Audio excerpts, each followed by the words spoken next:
What's up, horror fans? Welcome to another episode of Blood Brews. I'm your host, Albert, and I'm thrilled to have a special guest with me tonight, Angel from Voices from the Mausoleum. We're going to explore one of 1980's classic werewolf films, Silver Bullet. So grab a drink and join us for a howling good time.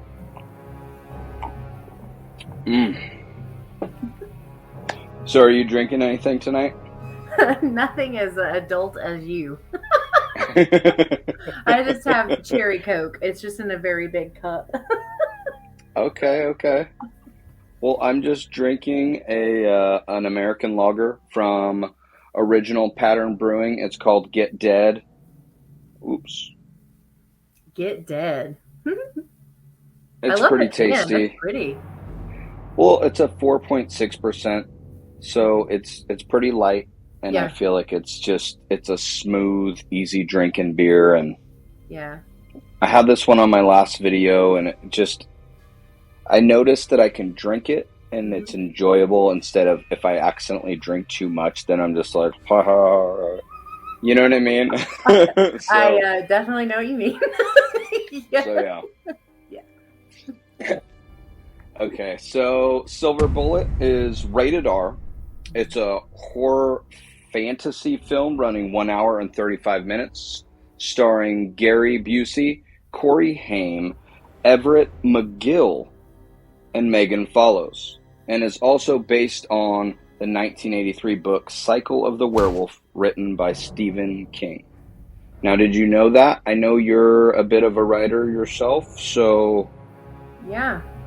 So I did, I knew what it was from, and I knew it wasn't like a direct, as far as like I knew the name was different. I have not read it though. I'm not as, I grew up on like Goosebumps, and then when I got into like when I got to like my preteen years, I started reading Christopher Pike. I'm not actually a giant Stephen King fan.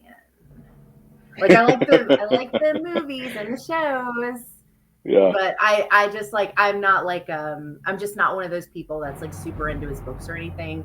I think the only book I have ever read is The Shining. Otherwise I've just seen whatever they make movies and stuff up. So I haven't read it. All right. Well, I own it, and if I'm being 100% honest, when I originally bought the book, it Yeah. was mainly because the artwork in it was so awesome. Like some of the Okay. pictures, and if Yeah. being a werewolf fan yourself, Yeah. um, Yeah. I think you should pick it up based off of just that Okay. alone. Um, Yeah. but yeah, it doesn't even read like a regular book. It's almost like little short things going through. It's different. And Hmm. I don't know how to explain it because I'm not a huge reader, Yeah. but I know because I've picked up actual real books and been like, okay, this is going to be a minute, right? Whereas this, I feel like someone who reads could be like, okay, this is going to take me a day, maybe half a day if I sit. Yeah. So Yeah. definitely check it out if you haven't. Yeah. I'll Just have to an look at it. Yeah. opinion. Yeah. So let me start off by saying I like to do the plot because any good review has like a basic gist of the plot, right? But I like to make it in the form of a question. So if the reverend of your town was secretly a werewolf and slowly picking people off night by night, would you A, write him an anonymous letter asking him to stop, B, shoot him in the eye with a bottle rocket, or C, kick him in the nards? There's not a D for like all of the above. No, but you can say that. This is pretty generalized. Like you could say any answer, Yeah. I think the bottle rocket is probably my favorite. right? I mean, that scene in the movie is so standoutish. It's just like I love that scene. Yeah, Um, that's my second favorite scene, I think, in the entire film. Yeah. what bothered me though was just like a night or two before, Hmm. his friend is literally with the kite. Like I wouldn't be going out there by Hell no, myself. me neither. Anyways, Yeah, no, me um, neither. for me, the whole feeling of the film, like where it starts out with the woman narrating it and like the Mhm. whole the score of the movie, I feel like that helped the movie so much because overall without that, I don't know if it would be that creepy.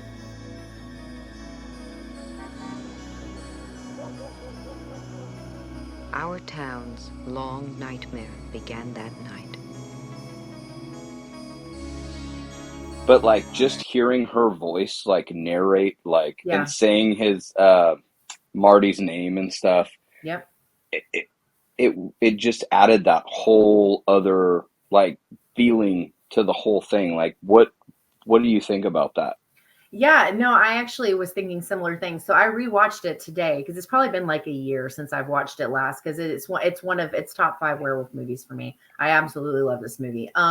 I think that one of the things that I think is so strong is the relationships that we see throughout the entire story. And one of the things that I think ties all of that together to make you care about what's happening is the voiceover, the narrator, Janie telling the story as an adult kind of going back over the events of what happened that summer or whatever. And I think like, or fall or whatever time it is. And like the whole concept of like, it's funny you say the way she says his name, that last line of the film where she says like, I love you, Marty. It's like that for some reason, that whole moment, you're just like, ooh, like, I don't know, like it just hits different having that. And I think the music is 100% like another really big strength of this because the music sets a tone that the atmosphere around it can't do on its own.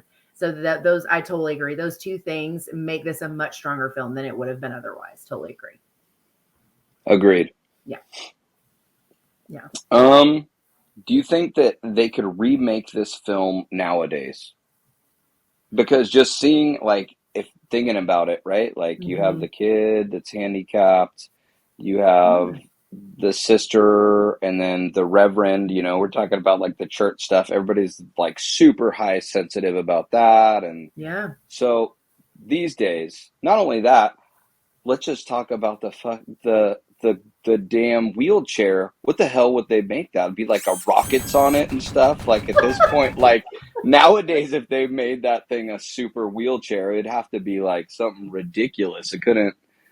Yeah. I think like so, and I know we've talked about this with where other werewolf movies in the past, but like my biggest concern would be not so much could they, it's would they do it and stick to the more practical side of things? Because if you take away a lot of the charm of this when if it was to be overly modernized, I guess. Like what you're saying with the wheelchair, like if they took something like that, because obviously wheelchairs now do not look like they did in the 80s, like it's completely different. So it would be, I think, interesting to see the right people get a hold of it as a remake and being able to still give it the more practical charm that this has. Because I mean, even the werewolf side of things, practical all the way, obviously. And it's one of the things that I appreciate the most about where I know you're a fan of that in werewolf movies. And like, I don't know, like that would be my concern because now when it seems to be when they make remakes, they're so quick to throw them together. Let's use all the technology we have now and let's just get it out and we'll make money because people will pay to see this again in a newer setting or whatever. But it would have to be handled with such care, and with the lack of care in werewolf, I guess as a subgenre, I don't know. Like I don't know. I would be so nervous if they were like to announce tomorrow that they're doing like a Silver Bullet remake. I would be like Exactly. so nervous. Yeah. Same. Well, with that being said, talking about the practical effects and stuff, Yeah. what do you think about the practical effects in this film, and do they hold up? And what do you think about the overuse of CGI in horror films today? So I think if I look at this movie as it by itself, I think the practical effects hold up okay. I think if I compare it to how other werewolf films have held up that are practical, I don't think it wouldn't be very high on like as far as like if I were to rank it based off of that. I think there's a couple of things practical wise that worked. I think some of the kills and the gore, I think its weakest points are probably the actual werewolf and parts of the transformation, at least for me, rewatching it, in 2023. as a revisit. I think like those parts, normally practical effects age really well because they were made to look real and there's no computer thing that's going to, make it look cheesy by now. But the werewolf was weaker than I remembered. I feel like I just watched this last year at some point, and I remembered being more impressed with the werewolf then than I was when I rewatched it today. So that part, I don't know, like the gore, the body horror stuff, I think still looks really good for when it came out. But the werewolf is definitely a weaker side of the practical as far as viewing it, in a more modern timeline. Now, when you say the gore, are you talking about when the werewolf like blasts that guy's head off his body in the beginning intro scene? Because The that I decapitation. because I just watched that and I forgot that that happened. I Right? totally spaced the decapitation. I don't know why I completely forgot, and then I'm like, Yeah. wait, whoa, okay, this Yeah. actually might have a little bit more grit to it than I remember. I see, because it's campy too, right? Like it's definitely not a super serious dark werewolf movie. It's campy. There's some parts in it that are like super funny. I laugh a lot when I watch this. But like the guy, the scene where the friend's dad, the female friend's dad gets pulled through the floorboards, that looked really great. The Yeah. him coming up, grabbing him down, even the gore of the messed up eye, I thought that looked really good. When the sheriff or whatever goes into the shed and he beats him with the bat, I thought that all looked really, really good. Yes. And then there's like some subtle moments too with like where you get like the pieces of the wolf. So you see like the eyes, or you see like the little bit of the face, or you see the claws. And I thought all of that still looked really good. But I think it's that last little bit of the movie when you see like the whole thing and you get to see it in like better lighting. And it's like that was when I started kind of like nitpicking a little bit. But yeah, the other like all the kill stuff I thought still looked really good. I really enjoyed the point of view of the werewolf, like when he'd be like coming through the woods and stuff. I love stuff I like don't know that. Yeah. why. I kind of wish they would do more. I guess I'm just hoping for another werewolf film to come out soon, right? That like utilizes all the stuff. But All of the like that stuff. point Yeah. of view Yeah. is just so great when he's like looking at like the Yes. victim or whatnot. Love it. Anyways, Totally agree. Yeah. all right. Is Uncle Red a good uncle, or is he kind of I don't know? Because for me, I don't know if I'd want my drunk uncle building me a high-powered wheelchair that's going to take me down the highway. That's all I'm saying. But what do you Yeah. think about Uncle Red? So I actually really like the character. I think, Marty and Janie are kind of like, they don't really have like an arc. They're pretty much the same from beginning to end. She Mhm. even says in the beginning, she's very forgiving of him, and she like that cute little moment where he comes in and offers to give her money to get new pantyhose because like they scared her. Like their relationship and stuff didn't need to be repaired really. There wasn't a lot to like grow and develop there. But when we first meet Red, he's a train wreck, and you're just like, oh, he's going to be a terrible influence on Marty. But keeping in mind, of course, that Marty is also 11 and isn't really going to be.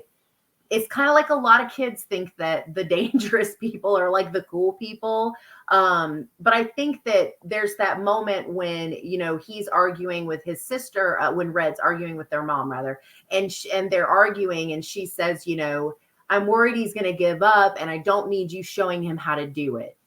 There's Oh like yeah. this hesitation in that like over the top drunk character, and we still get glimpses of it, but it's like that's kind of when he starts like shifting a little bit, and he becomes like it's like he kind of like realizes all of a sudden that Marty looks at him like a saint. Like he looks Yeah. up to him, he loves him, he wants to be close to him, and he can't be a good part of Marty's life if he's like that all the time. And I think there's some growth there that I think made it a really cute dynamic at the end to have the two kids with him when they do this like final face off thing. So I liked him. I don't think he starts out as like a good uncle, but I think we get that he's like, he gets a little better. And then, in the end, he seems to have it a little more together than he did originally. So, Completely agree. I feel like the relationship between Marty and Uncle Red, it's amazing just watching for me, it was Corey Haim's like acting really sold it for me because when he's scared, when he's trying to be, it's just like you buy, like I believe it. So true. Like Absolutely. anything that kid was saying, it was just like, and for me, when like a child actor can like deliver that type of Yeah. right, and it's just like I'm So good. sold. But Yeah. I mean, I grew up with Corey Haim, so it was just like, what was it? License to Drive, Mm-hmm. Lost Boys, Lost The Boys. Watchers, the one that no one ever talks about. I need Yep. to get a copy of that. I can't find one, but Yeah. um, yeah, it's just I love him as an actor. So, and then Gary Busey, he's always had those like weird roles, right? I guess. So, like him Yes. in this, it was you would think looking at it on paper, like, oh, this might not work, but watching it to me, it was amazing too. Like I feel like Yeah. the chemistry there, like it was perfect. Him as the uncle of the two kids, it was great. So, Yeah. And completely it agree with felt that. really like natural. Like it felt like something you could genuinely see in like a family dynamic. Like there's, and that's like, it's not that there's not, tons of movies that have it, but I think like going back to what I was saying about caring about like what's happening to the characters, chemistry between the main characters is so important because if it Oh doesn't yeah. feel real, then you can't just suspend disbelief. Like there has to be a reason to buy into it. And it felt so natural. Even the introduction of like adding Janie to the mix, because it starts out as being kind of this like Marty Red friendship thing, and they're really close. And then there's this very deliberate introduction of the sister, and then it's the three. I don't know, like all of that just felt like really natural to me. Yes. I feel like it wasn't cardboard at all. You cared Yeah. about them Yeah. completely, like you were sold. They're a family. They're, Mhm. Yeah. it's rough watching those movies where it's just like they just throw the family on there and you're Yeah. just supposed to care all of a sudden, but you don't. So like when they're getting whatever's happening to them, you're just like, yeah, whatever. Who Next cares? scene. Yep. Yeah. Yep. All right. Um, so we talked about the transformation a little bit. Hmm. If you had to rate the transformation from werewolf to back to man, uh, what would you rate it? 1 to American Werewolf in London. That's the rating system we're No using. shit, right? Um, it's definitely not the worst I've seen. If I had to rate it, I'd probably give it maybe like a four or five. It's pretty 4 or 5? to me, it's pretty middle ground. I just don't feel like that part. If you had asked me that on a first watch when I was a lot younger, I probably would have like been like, this is scary. This is so real looking. But I think because I rewatched it today and I just felt like some of that stuff just didn't age that well, I was like, Yeah. it just kind of took me out of that part as far as like when you watch werewolf transformations, in most cases, there's like a pain element where it's like, it's painful to change Yes. into a werewolf. This just felt like a annoyance, like it was just kind of like, okay, let's just get this done and then we can move on with our werewolf shot. And there wasn't a lot of time put into the fact that like it's still a human being turning into a monster. And so I think that took me out of it a little bit. But I think, yeah, I mean, maybe I would say five. I'm going to stick with five. I would give it five. It's tough because also in the 80s you had, what was it? American Werewolf, The Howling. The Howling. Wasn't I think even Monster Squad was like It's in the an 80s. Mm-hmm. 80s Yep. flick. Yep. So like you have all these movies with werewolves and they all kind of just, so it wasn't necessarily bad, Yeah. but for me when you compare it to those are some Yeah. of the top werewolf movies ever made, and like now this comes out and it's amazing also. But yes, Yeah. I agree with what you're saying. So Yeah. where does this place in your top 5 werewolf films of all time? This is number five. This is number 5. This is my number five. There have been times where it has been a little bit higher, but as of right now, it's still in my top five, but it's definitely my number five. I genuinely love this. I would even categorize this. And I don't know if you feel the same way, but like I would categorize this as a feel good movie. Like this is a very like fun. It's like I said, it's got some campy part. Like there are so many things that I thought were funny. Like one of my so not like this is so probably bizarre. This is my favorite scene, but my favorite scene in this film, like my favorite, is the scene with the peacemaker bat in the fog, where the guy lifts the bat up, and then the next time you see the bat, it's so terrible. Just like every single time that part happens, it gets me, and I'm like dying laughing. It is so funny to me, and I just think that and I love, and I'm not even like a big, I don't really like horror comedies, or I don't always like when the two mix. But there's something about this that sells it for me, and that I just think it's so funny. So this is like a feel good movie to me too. So it's number 5 in my top 5 for werewolves. It's funny that you mentioned the bat scene because that is completely the opposite feeling I get from that scene. Like it's like Oh, I'm like the whole movie I feel like has a serious enough tone, right? yeah. And then when that bat scene happens, I'm like, oh, you fuckers, why'd you do that in the middle of the movie? Like I was like, no. So it's hilarious that you're like, yeah, I love that That's part. I'm my like, oh favorite man. scene. Yeah. So if we're talking about favorite scenes, Yeah. my favorite scene has to be, and it doesn't even have the werewolf in it. It's weird. It's when they're going to the gunsmith and he's Yeah. making the silver bullet for him, That's and good. you have the older, um, what's her name? The older sister narrating Oh, again, Janie. ta talking about him as like he's more than a gunsmith. He's like a whatever. And then Yeah. he at the end he says about the whole werewolf For thing, right? shooting a To werewolf. kill a werewolf. And it was just so like serious, but it was kind of corny, but it was like at the same time it was just like with the music and the narration. I liked it. It Yeah. was just all I loved that scene so much.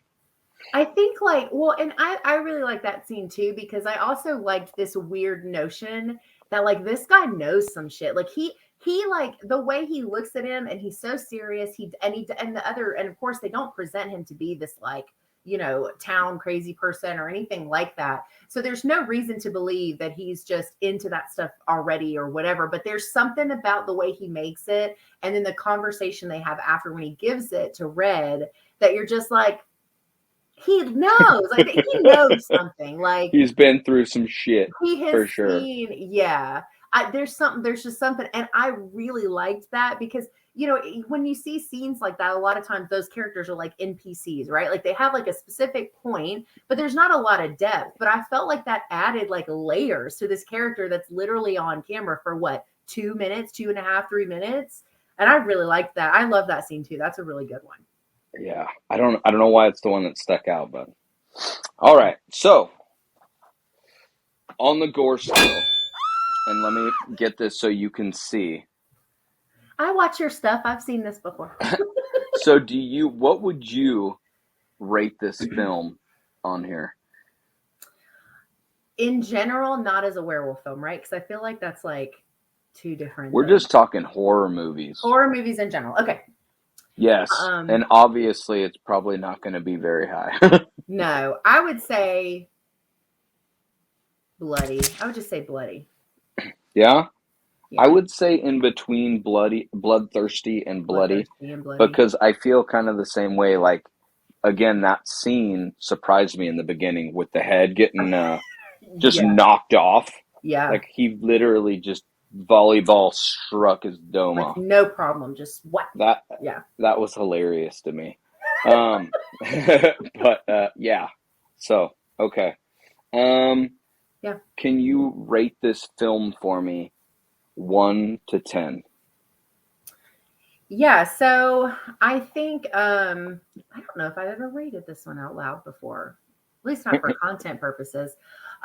This is I know like I've had some complaints about it, and I didn't rate like it super high on a lot of like as far as gore and the werewolf transformation, but this is probably like an 8.5 for me. I really love this movie, and I find that every time I rewatch it, even though I was kind of nitpicking this time, I enjoy the hell out of it every time that I watch it.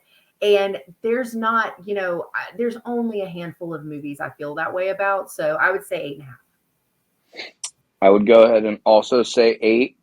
I don't Yeah. know. I was raised on this movie. Like I watched it so many times growing up, and it just so nostalgic for me. And I completely agree with you. There's something that makes you feel good about it when Yeah. you're watching it, Yeah. right?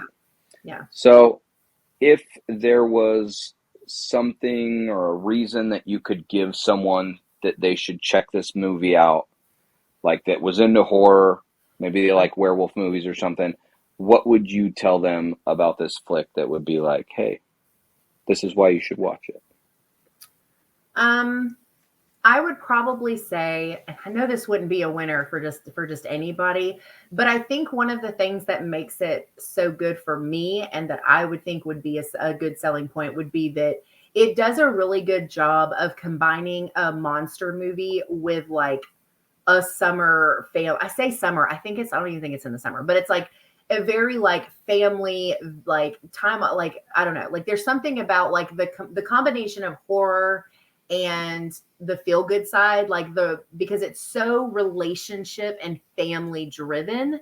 And I think that there's something about that specifically that makes the horror elements just work even better.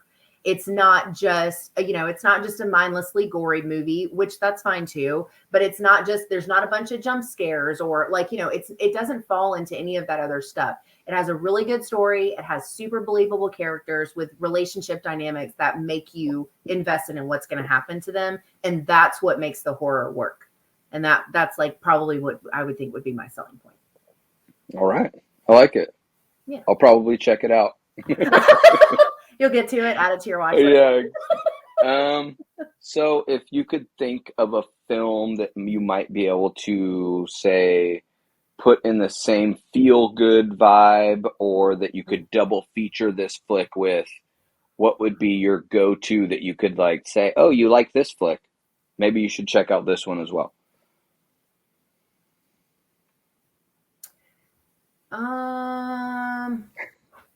Right off the bat, I was thinking I'll throw mine out there so that to like Yeah, maybe give you some extra time. yeah. I was thinking Monster Squad seemed like a good I one. was gonna say Monster Squad, or there's that other movie with Howie Mandel called what is it called? It's not called. Is it called Monster? Little Monster? Little Monsters. Little I loved Monsters. that That's movie. it. Because even though that's like a kid movie, it's not a kid movie, but it still has. It's still. I've rewatched it as an adult, and holy shit! But it's like, but it's really good, and it reminds me of this in the sense that it has these underlying themes of like it's got some friendship stuff, some family stuff, um, and it's a very like subtle horror. Like I wouldn't say that, Little Monster is gonna like cause anybody to lose sleep, but I wouldn't feel that way about, Silver Bullet either. So maybe that one. I was thinking Monster Squad 2 though, because it's really similar too, but other than that, maybe Little Monsters. Yeah. Okay. Okay. I'm sticking with So, that. um, do we feel bad for Reverend Lowe with everything being said and done? I mean, he didn't really ask to be the werewolf, right? Sure. They did kind of taunt him with those letters that were pretty bad. But the fact that he thought that he was doing good, right? Like that always kind of tripped me out when he was like explaining that he was had reasoning. Why did he kill that kid? So anyways, Yeah. do you feel bad for him, or are you right? I don't feel bad for anybody that whether it's on purpose or not is coming from like a religious side, just being honest. Like when you add in like his thing about like when he's like his whole little thing about whatever he says about like his beliefs and like I think when he's like talking about killing himself and he's like but there's all these like that whole thing I was just like, you know what? It I was a don't lot. yeah, I like it gets under my it gets under my skin because the truth is even though we're talking about a werewolf film, these like types of justifications, it all sounds like shit I've heard before in real life. So I was just like, no, like I don't feel sorry for you. Like I just don't. Like his justifications, the way he approached conversations, the hunting him down, trying to drive Marty off a bridge. Like, come on, dude. Like, at some point, you're just a monster. And then you have to think too, like, if he was like this, post being a werewolf, like, what would he have been like if he'd never become one? Like, it just, that was already there, in my opinion. Like, some of that stuff, it already existed. I don't know. So no, I didn't feel sorry for him. He sucks. Don't make excuses up, especially when you are ruining someone's kite day. That's messed up. Especially kite day. Yeah. All right. Well, wrapping things up, I have one more question for you. What is the movie or film that you're looking forward to that's coming out soon or this year that you're like really looking forward to? I know we just got over one that was like kind of a biggie for everybody that they wanted to see, but what's the next film that you're looking forward to? So I don't know if this is like exactly the same as looking forward to, but I'm certainly curious to see what is going to come of this new Saw movie. So Saw is influential horror for me. I love the Saw franchise to an extent. And then, so I'm really curious about the new Saw movie. Second to that, and this one I'm nervous about. I'm so like hesitant about horror anymore. Like every time something exciting comes out, I'm like, oh, maybe I should calm down. Like I just get worried about being too excited. But second to that would definitely be Five Nights at Freddy's. I am a huge Five Nights at Freddy's fan. However, I have waited 5 years for them. They have had the rights to make this movie for 5 years. And they finally started filming like a month and a half ago, and we already have a release date, and they're making it a trilogy. And I'm like, oh, please, just like, I'm so nervous about it. But those would be the two that I'm wanting so badly for them to be what I want them to be. Cause I think like I said, I love the Saw franchise, and I'm like super into Five Nights at Freddy's. So I'm like, please be good. Like, yeah. Yeah. Yeah. So I'm really looking forward to The Last Voyage of the Demeter. Oh yeah. That's the Exorcist remake, which I'm like nervous about. I'm so nervous, but I'm still very hopeful. Yeah. And then the Salem's Lot remake. Yeah. Which I haven't heard much about, so I'm like wondering where that's at. And I also was really looking forward to Insidious, because I love that franchise too. But I watched the trailer and it just left me feeling like, meh. Like, I thought it was going to give me like goosebumps, and I was going to be so pumped about it, and I'd be like, yeah, it's going to be so good. But I watched the trailer for that one, and I was just kind of like, yeah, I mean, it looks like an Insidious movie. Like, I just exactly. Yeah, so that was one I wanted to be excited about, but then I felt like it just, and maybe that's a good thing. Maybe it's because they kept everything out of the trailer. That would be good. But there's just something about the trailer that left me feeling like it's going to be a bunch of the same stuff, and there's not going to be any room for growth, nothing unique. And that kind of made me feel mad about it. But yeah. No, I agree. It kind of reminds me of like how you would feel like running through a haunted house or something. Yes, that's a great way to put it, actually. Yeah, I agree. The last couple that I watched, I remember that and feeling like this feels like you're walking through like one of those haunted houses where there's not really a lot of the scare actors. You're like, what's going on? Right? So yeah. All right. Well, thank you so much for like joining me tonight. I appreciate it. Yeah. Thank you for having me. This was fun. Yeah. Yeah, for sure. Hopefully we can do it again. Yeah. What I'm trying to do is get either like 80s, kind of 90s and older, and like bring them back up and like throw them back into the mix, you know? Definitely. But yeah, this is Angel from Voices from the Mausoleum, and I will link her YouTube down below.